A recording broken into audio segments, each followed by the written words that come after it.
하나님을 마음에 두고라는 말씀의 제목으로 함께 말씀 나누겠습니다. 하나님을 마음에 두고. 이 땅을 살아가는 우리 모두가 하나님을 마음에 두는 것, 저는 그것이 우리들 안에 다 공통된 그러한 믿음의 자리이기를 소망합니다. 이곳에 계신 저나 여러분 모두가 다 우리의 마음에는 늘 하나님 그분이 계시기를 소망합니다. 세상에서 살면서 우리의 눈이 가는 것이 참으로 많이 있습니다. 어찌 보면 하나님보다 더 그것들을 사랑할 때도 있을 때가 있는 것 같습니다. 내가 무언가에 빠져서 내가 무언가에 흥미를 느끼고 그렇게 살다 보면, 정신없이 그렇게 살다 보면 그것 때문에 하나님은 언제나 뒤편으로 물려지는 그러한 시간들이 있기 마련입니다. 분명히 우리는 머리로는 그 세상의 무엇보다 하나님을 더 많이, 또 하나님만을 바라보며 그렇게 살아가야 한다는 것을 너무나도 잘 아는데, 참 이 세상을 살아갈 때 그것이 그렇게 쉬운 것은 아닙니다. 그럼에도 불구하고 오늘 우리에게는 늘 동일하게 우리의 그 참 유일하신 하나님, 그분만을 바라보고 그분만을 의지하고 그분을 우리의 마음에 두어 살아가야 함을 우리는 기억하셔야만 합니다. 오늘 예레미야 12장 7절에서 17절 말씀이 그것에 대해서 이야기하고 있습니다. 하나님을 마음에 두는 것, 하나님을 마음에 두지 않았던 자들이 어떻게 되는가, 그러한 것들을 이야기하며 그들이 멸망당한 이유, 그 심판의 이유가 바로 하나님을 마음에 두지 않았기 때문이다라고 설명하고 있습니다. 오늘 말씀 안에서 저와 여러분 안에 우리가 하나님의 백성으로 살아갈 때 하나님이 그의 선택한 백성들을 버리고 다시 세우는 그러한 모습들 속에서 우리는 하나님의 사랑을 들여다보며 다시금 우리의 마음속에 하나님을 마음에 두는 그러한 기대와 각오가 새롭게 되는 이 시간 되기를 간절히 소망합니다. 오늘 말씀을 먼저 읽어보면 12장 7절 말씀이 이렇게 시작됩니다. 내가 내 집을 버리며 내 소유를 내던져 내 마음으로 사랑하는 것을 그 원수의 손에 넘겼나니. 하나님의 심판에 대해서 이야기하십니다. 하나님께서 그의 사랑하는 백성들, 그들을 원수의 손에 넘겼다라고 말씀하십니다. 특별히 오늘 7절 말씀 9절에 보면 내 집이라고 말하고 있고요, 내 소유, 그리고 내 마음으로 사랑하는 것이다라고 그들을 표현하고 있습니다. 정확히 이것에 대한 의미를 살펴보면 12장 1절부터 6절에 나와 있었던 이전의 말씀에 예레미야를 배척하였던, 그를 죽이려 하였던 아나돗 사람들의 이야기가 기억납니다. 그냥 쉽게 보면 예레미야를, 하나님이 보내신 참 선지자를 배척하고 핍박했던 사람들이 심판받는 것이라 느낄 수 있지만, 실질적으로 이것은 하나님을 대적한 자들이 받게 되는 심판을 의미하고 있습니다. 하나님께서는 분명히 우리를 향하여서 너희는 내 집이고 내 소유고 그리고 내 마음으로 사랑하는 것이다 라고, 그리고 8절에 보면 내 소유라고 말씀하시죠.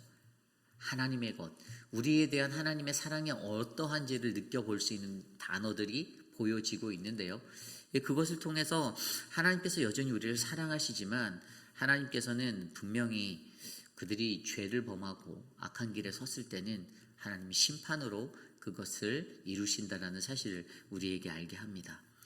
그렇다면 오늘 하나님을 대적함으로 그들이 심판받는 이 자리, 도대체 왜 이들이 이러한 심판을 받는가? 오늘 말씀은 그것에 대해서 두 가지로 설명합니다. 첫 번째로 8절 말씀에 이렇게 나와 있습니다. 내 소유가 숲속의 사자같이 되어서 나를 향하여 내 소리를 내므로 내가 그를 미워하였음이로다. 아멘. 이 숲속의 사자로 표현된 이야기가 나옵니다. 참 선지자를 핍박하는 사람들, 유다의 민족들을 비유한 것이 숲속의 사자였습니다. 숲속의 사자는 어떻습니까? 거칩니다. 힘만을 의지해서 살아갑니다. 자신의 강함을 믿고 살아갑니다.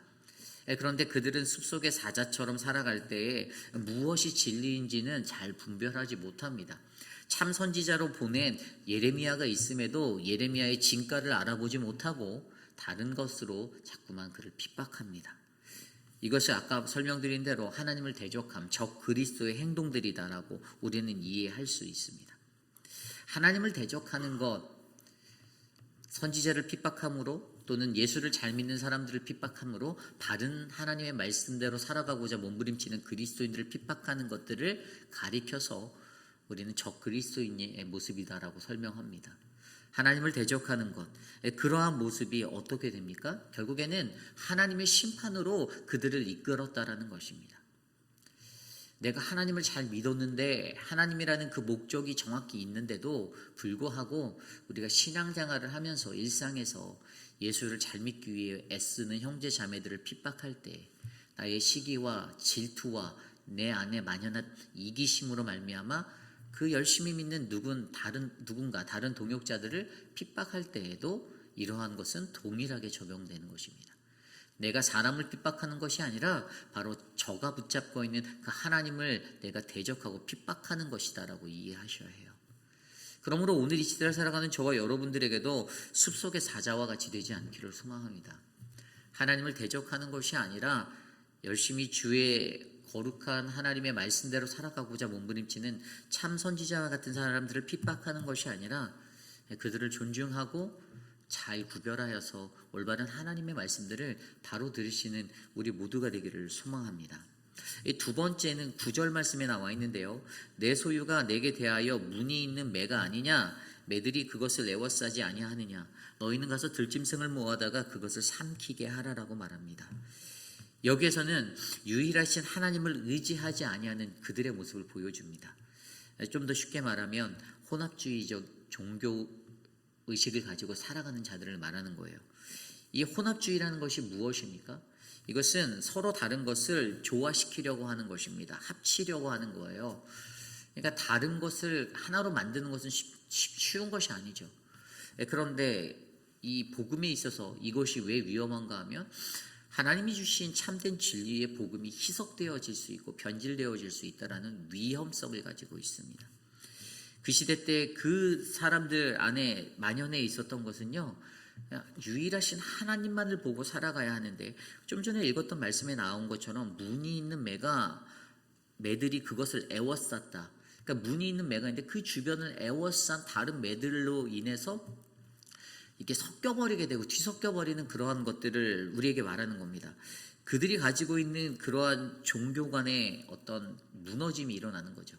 유일하신 하나님만을 보고 살아가기로 맹세하고 살아가는데도 자꾸만 이방의 신의 것들이 눈에 들어오고 다른 것들이 눈에 들어오고 내 안에 있는 하나님이 성에 차지 않아 다른 것들을 우상으로 만들어버리는 그러한 인생이 되었다는 것을 설명하고 있습니다.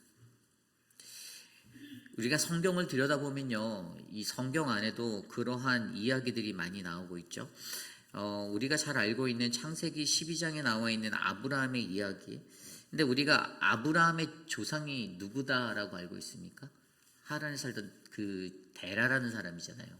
유브라데스 강 길 건너편에 살았던 그 데라가 직업이 뭐였습니까? 그 우상을 만든 사람이었어요. 어떻게 하냐고요? 여호수아 24장 2절 말씀에 그것에 대해서 설명하였습니다. 너희 조상들 곧 아브라함의 아비 나홀의 아비 데라가 강 저편에 거하며 다른 신을 섬겼으니라고 기록되어져 있어요. 우상을 만들며 살았던 그들은요, 하나님 이전에 다른 신을 섬겼던 사람입니다. 여기에서 우리가 깊이 있게 생각해 보아야 하는 것은요, 우리의 마음속에 하나님을 향한 유일신의 신앙 이전에 우리를 틈타들고 있던 그러한 다른 신의 것들이 놓여져 있음을 기억하셔야 합니다. 아브라함 이전에 있었던 그 기초가 있어서 그러한 삶의 모습들이 있어서 사실 그것들로 말미암아 하나님을 믿고 온전히 살아가는 유일신의 신앙인의 삶의 모습으로 온전히 이끌지 못할 때가 있다는 겁니다. 그래서 쉽게 유혹당하는 거예요. 그 기질이 묻어 있어서. 그러다 보니까 창세기 31장에 보면요, 야곱의 아내였던 라헬이 저질렀던 범죄함이 나오잖아요. 무엇이었죠? 창세기 31장에 보면 드라빔을 훔치잖아요. 그리고 자기네 그 가정의 수호신으로 그걸 만들어 버리잖아요.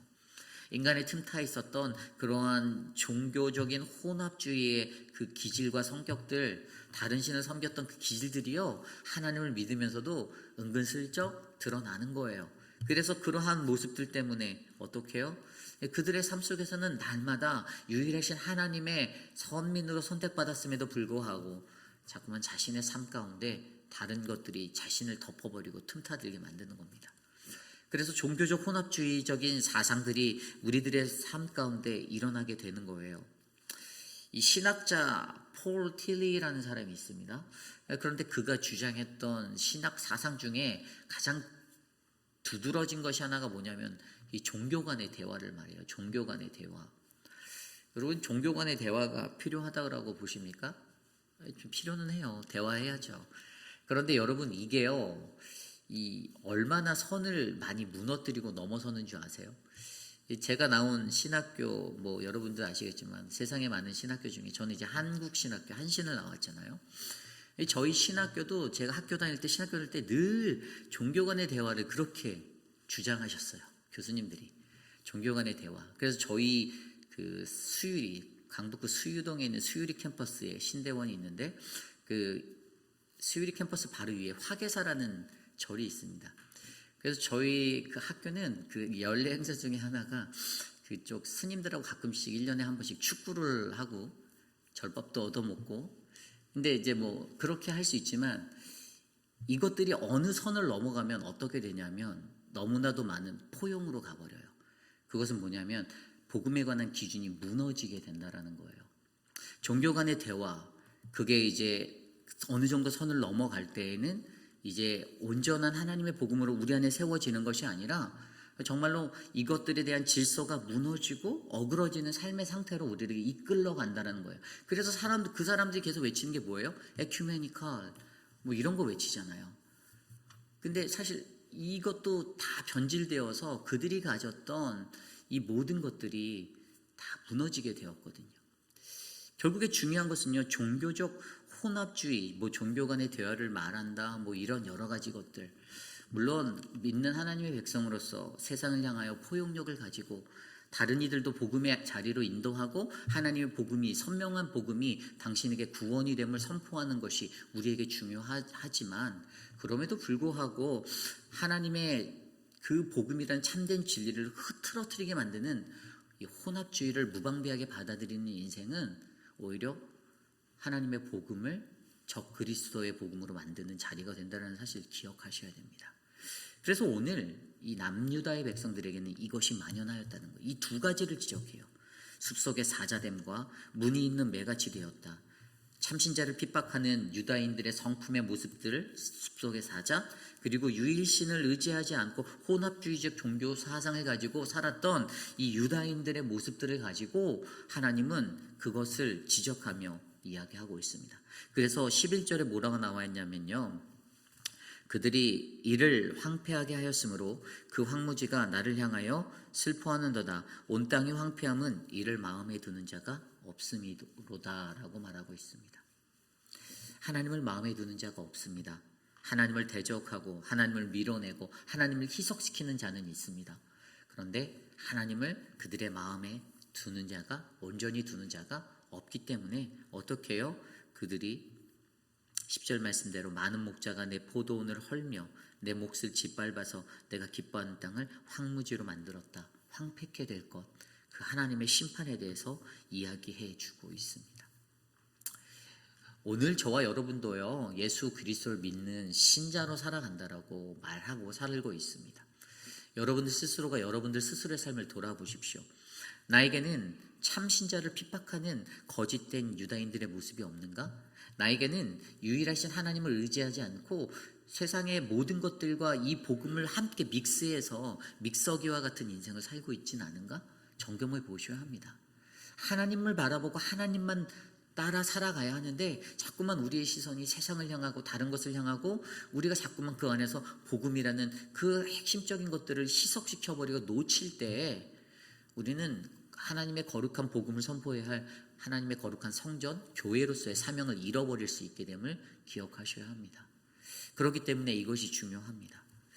그런데 이러한 자들에게 어떠한 일들이 일어날까요? 이러한 자들에게 12절 말씀에 파괴하는 자들이 광야의 모든 벗은 산 위에 이르렀고 여호와의 칼이 땅 이 끝에서 저 끝까지 삼키니 모든 육체가 평안하지 못하도다.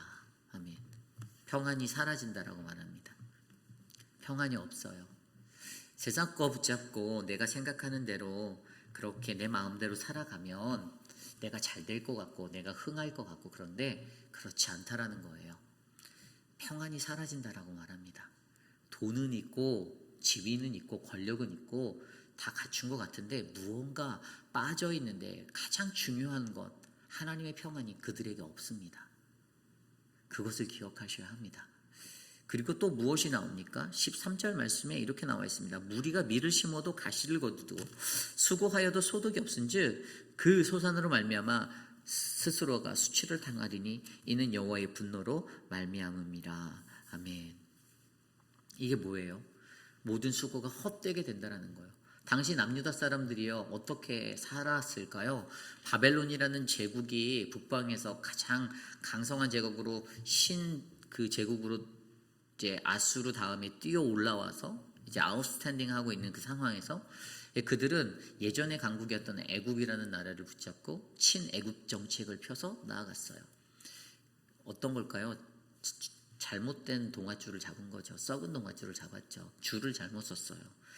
그들이 그렇게 애굽에다가 공을 들이고 했던 게 헛수고가 되었습니다. 그러한 것을 말하는 거예요. 모든 수고가 인간적인 노력과 인간적으로 드리는 그 모든 자신의 그것들이 헛되게 된다는 거예요. 왜죠? 하나님이 마음에 없기 때문이죠. 하나님의 마음이 없기 때문에 자꾸만 허튼 데다가 다른 에너지와 힘을 쏟는 것입니다. 그러므로 하나님의 심판이 남유다의 백성들에게 선포되어질 때 그들의 마음에 하나님이 없음으로 인하여 그들에겐 평안이 사라지고 모든 수고가 헛되게 됨을 그들은 경험하게 될 것입니다. 그리고 그들은 결국에 그 심판에 따라 멸망이라는 자리에 이르게 되었죠. 그런데 오늘 말씀 14절 이후의 말씀에 보면요 14절에 이렇게 나옵니다. 내가 내 백성 이스라엘에게 기업으로 준 소유에 손을 대는 나의 모든 악한 이웃에 대하여 여호와께서 이와 같이 말씀하시니라. 보라 내가 그들을 그 땅에서 뽑아버리겠고 유다 집을 그들 가운데서 뽑아내리라 라고 말하고 있습니다. 갑자기 그 분위기가 전환되면서 이스라엘 백성에게 손을 대는 악한 이웃, 자기가 심판의 도구로 사용하시는 바벨론이나 그 외 이방의 나라들에 대해서 말씀하고 있어요. 그들이 내 백성을 건드렸으니 그들을 내가 이 땅에서 뽑아버리겠다라고 말씀하신 하나님을 바라봅니다. 이건 뭔가라는 하나님의 변덕장이인가라는 생각을 하실 수 있지만 여기에서 핵심적인 내용은요. 어떠한 경우에도 하나님께서는 악을 정당화하지 않으신다라는 것입니다. 악한 것은 반드시 심판받게 되어 있다라는 거예요. 그 끝자락이 그 결말이 그들의 결국이 멸망의 자리에 서게 된다라는 것을 강조해 주고 있습니다. 하나님께서 남유다를 심판하시는 도구로 바벨론을 사용하였습니다. 그러나 바벨론이란 나라도 후에 멸망하게 되죠. 여러분 이 페르시아 메데와 바사 이 페르시아 제국에 의해서 멸망하게 되는데 그런데 여러분 우리가 여기서 기억해야 하는 사실은요 어떠한 것이든 이 땅에서 악이 승리할 수는 없다는 것을 기억하셔야 합니다. 잠깐 악이 반짝은 할 수 있어요. 그런데 악한 것, 죄에 휩싸여 있는 그 악의 자리는 하나님 앞에서는 반드시 심판받게 되어 있다는 사실을 우리가 기억하셔야 합니다. 이게 굉장히 중요한 거예요. 그리고 또 한 가지의 이야기를 들여다보면 그 다음 구절 15절에 내가 그들을 뽑아낸 후에 내가 돌이켜 그들을 불쌍히 여겨서 각 사람을 그들의 기업으로 각 사람을 그 땅으로 다시 인도하리니 라고 나와 있습니다. 하나님이 돌이키시겠다라고 말합니다. 또 하나님이 반성하시나 이런 생각을 할 수가 있죠. 근데 하나님의 반성이 아니에요. 이 구절을 통해서 우리에게 말씀하시는 것은 무엇입니까? 여전히 우리를 사랑하시는 하나님을 마주해 보아야 하는 거예요. 지금 이 구절에서 나온 것대로 그분이 돌이키시는 것, 그것은요 바로 그가 여전히 우리를 사랑하시는 것. 맨 처음에 7절 말씀에서 나왔던 내 집이다, 내 소유다, 내 마음으로 사랑하는 것이다 라고 표현하였던 내 소유라고 표현하였던 하나님의 그 마음은 변치 않고 우리를 향하여 사랑의 하나님으로 흘러오고 있다는 것을 기억하시라는 겁니다. 그들에게 회복을 약속해 주셨잖아요. 이러한 회복을 주시면서 어떠한 경우에도 내가 너희를 심판은 하지만 너희가 회개하고 돌아온다면 나는 너희를 다시 회복시키는 그러한 너희의 하나님이야 라고 말씀해 주시는 겁니다. 오늘 저와 여러분 우리들에게도요, 그러므로 어떠한 일들이 일어나야 됩니까? 16절 17절에 나와 있는 대로요, 그들이 내 백성의 도를 부지런히 배우며 살아있는 여호와라 내 이름으로 맹세하기를 자기들이 내 백성을 가르쳐 바알로 맹세하게 한 것 같이 하면 그들이 내 백성 가운데서 세움을 입으려니와 그들이 순종하지 아니하면 내가 반드시 그 나라를 뽑으리라 뽑아 멸하리라 여호와의 말씀이니라. 아멘. 이방의 나라들도, 심판받게 되는 이방의 나라들도 이스라엘의 회복을 바라보며 참되신 하나님을 깨달아 알아야만 한다라는 사실을 강조해 주고 있습니다. 그렇습니다. 저와 여러분 우리의 삶 가운데 이 하나님이 우리를 여전히 사랑하심을 기억하시고 사셨으면 좋겠습니다. 하나님을 마음에 두십시오. 다른 것이 아니라. 오늘 이 예레미야 12장 7절에서 17절까지 모든 말씀을 함축적으로 해서 전달하는 성경 구절이 로마서 1장이에요. 로마서 1장. 로마서 1장에 보면요. 로마서 1장 28절. 또한 저희가 마음에 하나님 두기를 싫어하매 하나님께서 저희를 그 상실한 마음대로 내버려 두사 합당치 못한 일을 하게 하셨으니 라고 기록하고 있습니다. 29절입니다. 곧 모든 불의, 추악, 탐욕, 악의가 가득한 자요 시기, 살인, 분쟁, 사기, 악독이 가득한 자요 수군하는 자와 비방하는 것과 하나님을 미워하는 자요 능욕하는 자요 교만한 자요 자랑하는 자요 악을 도모하는 자요 부모를 거역하는 자요 우매한 자요 배역하는 자요 무정한 자요 무자비한 자라고 설명합니다. 저희가 마음에 하나님 두기를 싫어하여서요 하나님께서 그들을 그냥 너희들 마음대로 무관심으로 냅둬버리는 겁니다. 상실한 상태로 그냥 두셨다라고 합니다. 그들에게 일어났던 모든 불의와 추악함과 탐욕들 니네 마음대로 한번 살아봐라고 냅뒀다라는 겁니다. 그 이유가 뭐요? 저희 마음에 하나님 두기를 싫어했기 때문에라고 설명하고 있어요. 하나님 두기를 싫어하는 것. 이 로마서 말씀을 들여다보면 로마서 1장에 14절부터 로마서 1장에 그 앞선 이 28절 이전에 그 앞에 보면 어떠한 얘기가 나오냐면요. 1장 17절, 19절, 20절 말씀을 보면 복음에는 한 의가 나타나서 믿음으로 믿음에 이르게 하나니 기록된 바 오직 의인은 믿음으로 살리라. 아멘. 하나님을 알만한 것을 저희 속에 보임이라.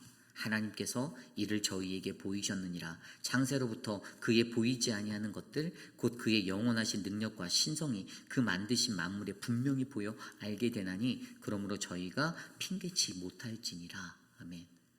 뭐라고요? 하나님은 우리의 마음에 그의 창조 때부터 하나님의 형상, 하나님을 보일 만한, 하나님을 알 만한 것들, 드러낼 만한 것들을 담아두셨는데 우리 인간이 하나님을 그 마음에 두기 싫어해서 그분을 밀어내고 쫓아내서 분냄과 시기와 질투와 비판과 수군거림과 그 모든 것들로 살게 만들었다는 거예요. 딱 오늘 내용이잖아요. 오늘 남유다가 가졌던 모습들이잖아요. 하나님은 우리를요 창세 때부터 하나님의 형상대로 살만한 사람들로 만드셨고 그 형상으로 창세기에서 만들어주셨잖아요. 그의 형상으로 그의 입김으로 그의 생기를 우리에게 불어넣어 주셔서 그런데 하나님을 알만한 것을 우리의 속에 두셨는데 그들에게는 하나님을 나타내는 그 알만한 것들이 보이지가 않는 겁니다. 그리고 로마서 1장 마지막 32절에 뭐라고 나와 있는지 아세요? 그들이 이 같은 일을 행하는 자는 사형을 당하고 하나님의 정하심을 알고도 자기들만 행할 뿐이라. 또한 그런 일을 행하는 자를 옳다고 하느니라. 아멘. 스스로가 내가 맞다라고 우리가 맞다라고 이렇게 하면 사형당할 거 알면서도 그들은 그냥 그렇게 살았다라고 설명합니다. 저는 오늘 저와 여러분들 안에 하나님이 우리 안에 두신 하나님을 알만한 것들이 드러나는 인생들이 되시기를 소망합니다. 여러분들 안에 하나님의 형상으로 빚으신 그 아름다움이 있어요. 한 사람 한 사람. 단점도 있지만 좋은 것들이 더 많잖아요. 그죠? 여러분들 안에 있는 각각의 다른 모습, 열정, 어떤 분에게는 열정이 있고 헌신이 있고 섬김이 있고 어떤 분에게는 또 다른 무언가가 하나님이 주신 그러한 귀한 것들이 그 형상이 있는데 그 모습들대로 하나님을 간직한 채 하나님을 널리 알리면서 사시는 오늘 하루가 되시기를 간절히 소망합니다. 하나님을 마음에 두시고 살아가는 우리 모두가 되기를 소망하며 이 시간 함께 기도합니다. 하나님, 오늘 주신 말씀 안에서 우리를 통하여 하나님을 마음에 두고 살아가는 거룩한 은혜가 넘치게 하옵소서. 함께 기도드립니다. 하나님 도와주시옵소서.